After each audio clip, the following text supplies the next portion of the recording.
বইছে নদী, নদী। আচ্ছা, 5-6 দিন যে মেঘলা খাবার খায়নি, তার পেছনে কি কোনো কারণ আছে?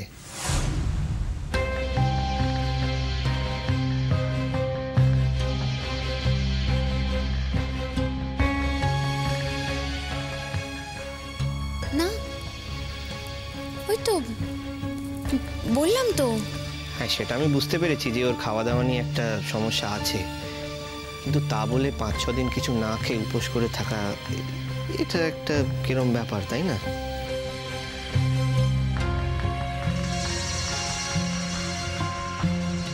কিন্তু আমরা তো শুনেছিলাম ও নাকি হঠাৎ সেদিন খাওয়া দাওয়া বন্ধ করে দিয়েছিল। আসলে হয়েছে না, আসলে বাবি তো ছেলেটাকে মানতে পারেনি, তাই আর কি।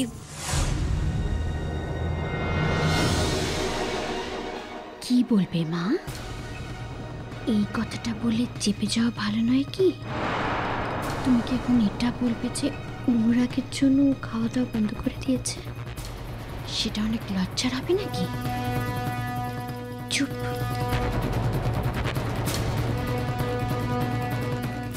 আসলে বুঝতেই পারছো তো বাবা, অল্প বয়স। হ্যাঁ, আজকালকার ছেলেমেয়েরা তো ওই রকমই, সব কিছুই নিজের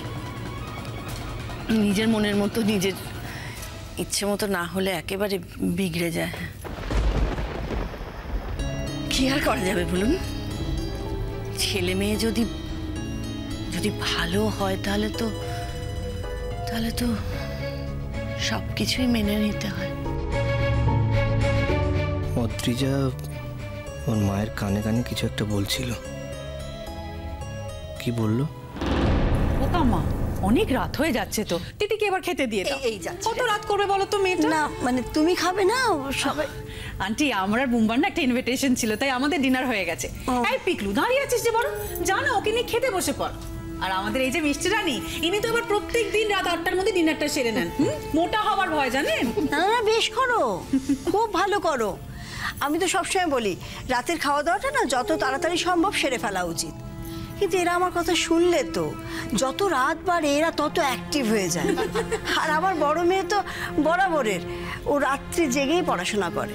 না, কিন্তু আজ আর রাত করা চলবে না, বুঝলে? চলো ডিনার করবে, চলো। না না আন্টি, আর একটু পরে খাই। কেন খাবে না? কেন, তোমার খিদে পাইনি? না না পিকলু, আসল কারণটা আমি কিন্তু বুঝে গেছি।